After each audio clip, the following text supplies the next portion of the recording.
She stood near the bedroom door with a suitcase at her feet, arms crossed, eyes sharp. Not hurt, not sad, just certain. Certain that I would break. "I'm leaving," she said, her voice calm but rehearsed, "unless you finally admit you were wrong." I looked at her and realized something strange. This wasn't a goodbye. This was a test. For weeks, every argument had ended the same way. Threats, tears, silence. She'd walk away just far enough for me to panic, then wait for me to chase her, and I always did. I apologized even when I didn't understand what I was apologizing for. I begged because I was afraid of being alone. But that night, something in me felt tired. Not angry, not cold, just done. She waited. I could almost hear her counting the seconds. Any moment now, I'd collapse. I'd promise to change. I'd say whatever she needed to hear. Instead, I stood up. Her eyes followed me, alert now. Hope flickered. She thought I was coming to stop her. I walked past her, straight to the front door. I unlocked it and opened it wide. "There you go," I said quietly. The words didn't hit her at first. She blinked, once, twice, like her mind couldn't process what her eyes were seeing. "You're not even going to try?" she asked, her voice cracking just a little. I shook my head. "I've been trying for a long time." Silence filled the space between us. Heavy, uncomfortable, honest. For the first time, there was no shouting to hide behind. She grabbed her suitcase handle, but her hand trembled. The confidence she walked in with started leaking away. "This isn't what you're supposed to do," she said. "You're supposed to fight for me." I met her gaze. Love isn't proven by fear, and I'm done being afraid. That's when it happened. Her phone buzzed. She looked down, expecting comfort, maybe a friend, maybe the escape she'd planned. Her face changed as she read the message. The color drained from her cheeks. It was short, cold, final. "If you're leaving him for me, don't. I'm not waiting anymore." She swallowed hard. For the first time, she realized this wasn't a dramatic moment she controlled. She had gambled, and the table was empty. She looked back at me, not with anger now, but panic. "I didn't think you'd actually let me go," she whispered. I stepped aside, holding the door open. Neither did I, but I should have sooner. She stood there, frozen between staying and leaving, power slipping through her fingers, because the hardest truth had finally arrived. The moment I stopped begging was the moment she started losing. She stepped toward me, lowering her voice. "If I walk out that door, that's it." I nodded. "Then don't walk out unless you mean it." That was the moment she hadn't prepared for, because ultimatums only work when one person is more afraid of loss than the other, and suddenly she wasn't sure who that was anymore. She stood there, frozen between threat and reality.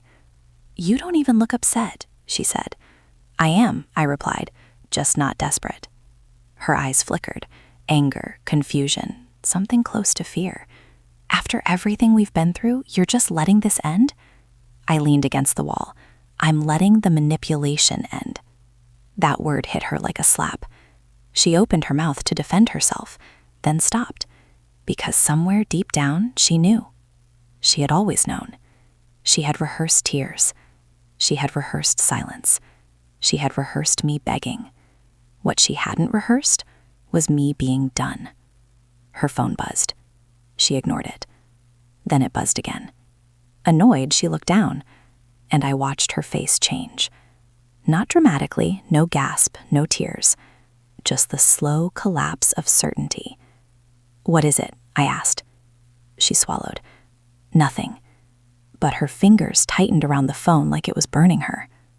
I didn't press. I didn't need to. Silence does things questions can't.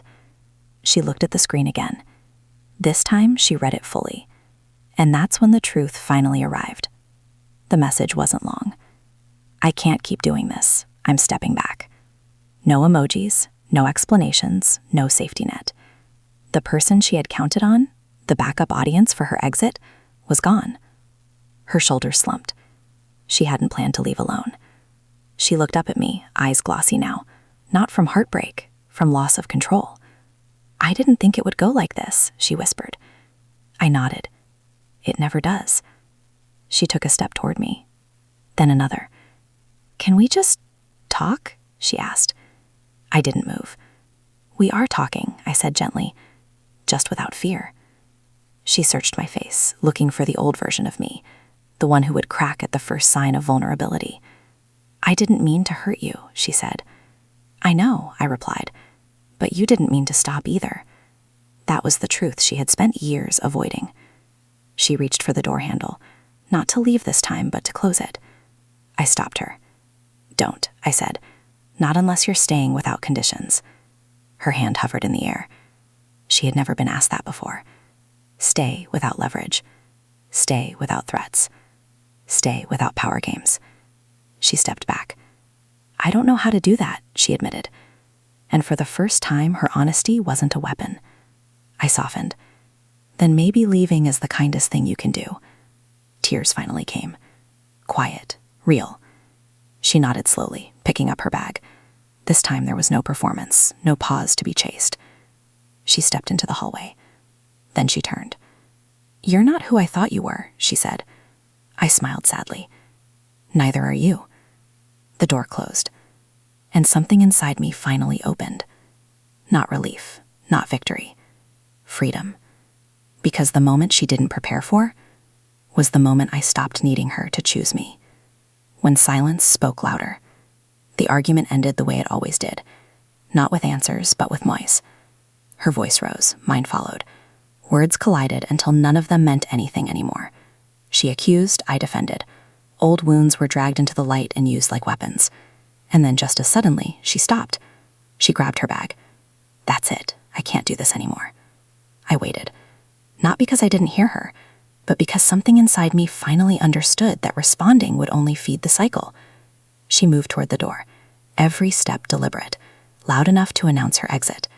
She wanted a reaction, a plea, a promise. I gave her nothing. The silence stretched. Uncomfortable, unnatural. She paused, hand on the door handle. You're really not going to say anything? She asked without turning around. I leaned against the wall, arms crossed. Calm, still.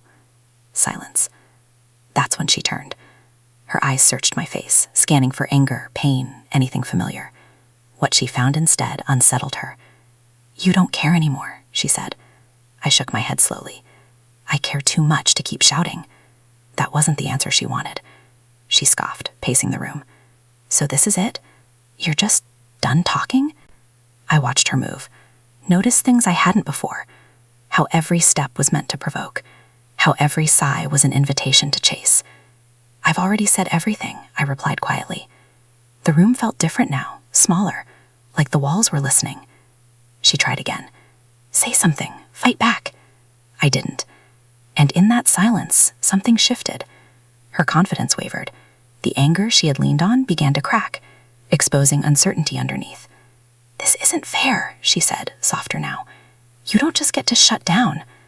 I'm not shutting down, I said. I'm stepping out. She frowned. Out of what? The power struggle. That stopped her. She stared at me as if I'd spoken a language she didn't know. You always do this, she snapped, reaching for an old script. I met her gaze. I act calm because I finally am. That was when the silence became dangerous. She sat down on the edge of the couch, hands trembling slightly. Her anger had nowhere to go now. No resistance, no fire to feed on. Her phone buzzed. She ignored it. The silence deepened. Minutes passed, not seconds. Real time, the kind that forces truth to surface. I didn't think it would end like this, she admitted. I stayed quiet. She looked up, eyes glistening. Say something, please. And for the first time, that request wasn't a challenge, it was fear. I exhaled slowly. What do you want me to say? She opened her mouth, closed it. Because without noise, she had to confront the question honestly. I don't know, she whispered. Silence answered for both of us. She stood again, slower this time. There was no drama in her movements now, just heaviness. I didn't think you would push hard enough. You'll fight harder, she said. Neither did I. She stepped closer. Does this mean you don't love me anymore? The question hung between us, fragile. I chose my words carefully. It means I won't lose myself to keep someone who needs me afraid. That was the truth she couldn't argue with. Tears slipped down her face, unchecked. She wiped them away angrily. I hate this silence. I looked at her gently. So do I, but it's honest. She picked up her bag. This time there was no threat in it.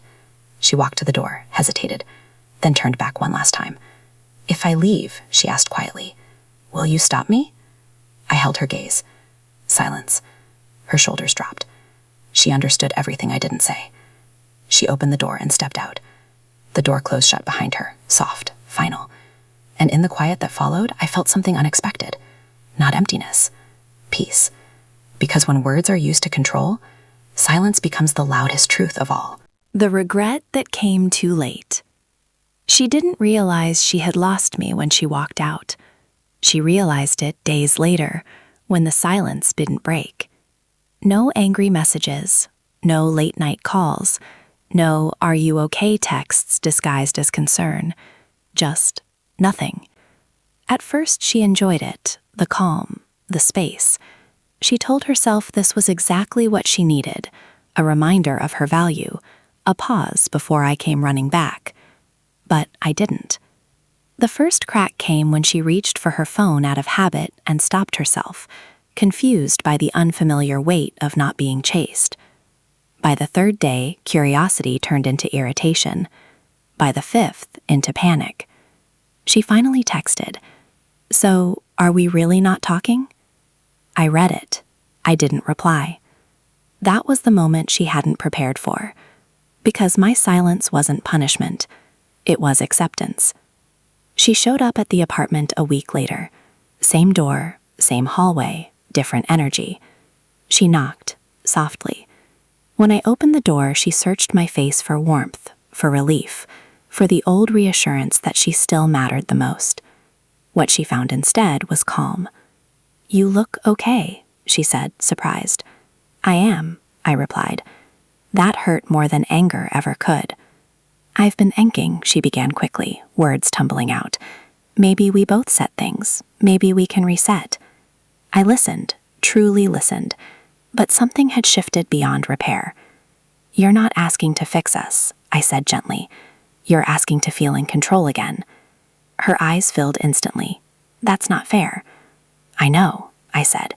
"Neither was living in constant fear of losing you." She stepped closer. "I didn't know it was hurting you like that." I nodded. "I didn't know either, until it stopped." Silence settled between us, heavy with everything we should have said earlier. "I miss you," she whispered. I believed her. That was the tragedy of it. "I miss who we were too," I said. "But I can't go back to who I had to become to keep you." Her breath shook. "So that's it?" I hesitated, not out of doubt, but respect. "Yes." She covered her mouth, realizing too late that threats only work when someone is afraid to lose you. She nodded slowly, backing toward the door. "I never thought you'd be the one who let go," she said. I met her eyes. "I never thought I'd have to." She opened the door. This time there was no performance, no pause, no expectation, just regret. The door closed, and I stood there, not celebrating, not grieving, just free. Because the saddest truth about love is this: sometimes the moment someone learns your worth is the moment they no longer get access to it.